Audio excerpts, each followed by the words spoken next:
The Cincinnati Reds, 78.5 wins. So we're going to get more positive now, but not that much more positive. After some playoff disappointments early part of this decade, the Reds have eradicated any hope recently for their fan base. They've had 5 straight years now with an under 500 team.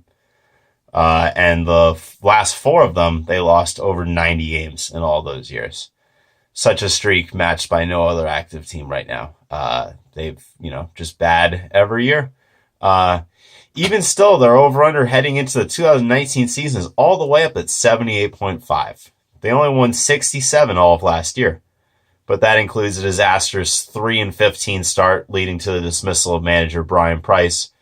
It was a little weird that he lasted that long there. I think it's got something to do with Cincinnati City not wanting to fire their coaches. Sounds familiar, Bengals. But they played better for sure. 3-15, but they played significantly better after that. They went 64-80 with Jim Riggleman as the interim manager.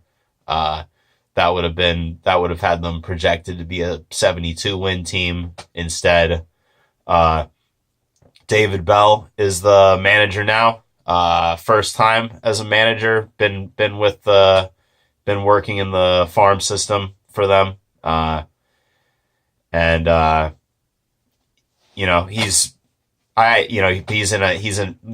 compare him to, I was looking at it, Aaron Boone. He's from a baseball family. His dad involved with the Reds, his grandfather, not quite the pedigree, and he's certainly not dealing with the talent that Aaron Boone has with the Yankees, but, he's just a baseball man. So, this might, I'm intrigued by his hiring. He's not getting that level of talent that Boone's got with the Yankees, but, there's some momentum for the Reds. From Eugenio Suarez emerging last year, shouldering the load offensively. He was a huge MVP to both of my fantasy baseball teams. I love that man, so I'm not going to say a bad thing there. They added Yasiel Puig. He's penciled in pretty comfortably as their starting right fielder. We'll see more playing time for him. I'm not going to say the sky's the limit, but I think he's going to be pretty good for them. Matt Kemp can be a contributor there. Luis Castillo, the exciting young 26-year-old pitcher, he struggled to find consistency last year. He looked very good pitching down the stretch for them in 2017, and then they shut him down with like a week or 2 left because of innings. I still expect good things from him. I like him a lot, and there's going to be less pressure on him now. He's actually surrounded by a rotation.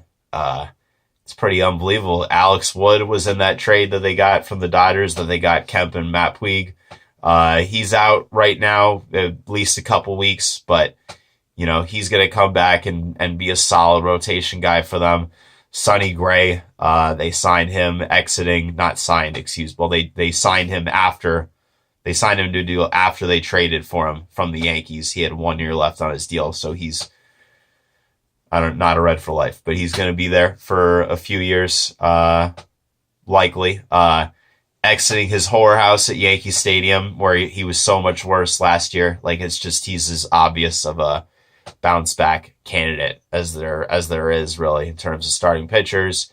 You got Tanner Roark, who is not amazing, but just another consistent guy, should be able to supply them with a solid 170 innings or so, likely. Obviously always injuries allowing in that.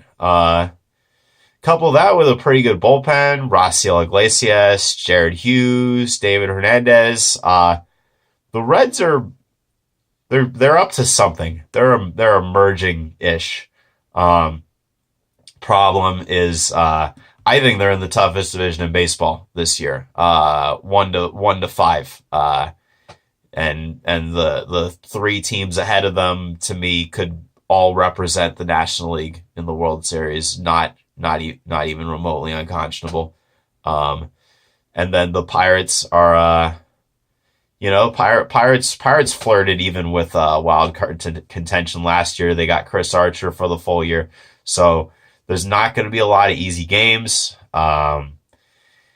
This is not going to be a jump like the Atlanta Braves, where it's like, whoa, they're gonna win the NL East already. That's just, I mean, it wasn't that shocking, but it came a little early. I would say a lot of people felt like people knew they were coming, but the Reds I don't see making a run like that. And then the tough news for them this past weekend, Scooter Gennett had a freak injury. Fielding a ground ball, and he's going to be out for 8 to 12 weeks. So that's a real loss. He's emerged as actually a pretty solid hitter for them. But they are still they're going to be significantly better, and they're good enough to, I think, pass the Pirates in the division and finish fourth. And I think fourth place in this division's probably going to win more than 78 and a half games. I think that's around, I think they're a 500 team, probably. Yeah, that's one of my over bets, the Cincinnati Reds, 78 and a half. I'm going over. Thank you very much.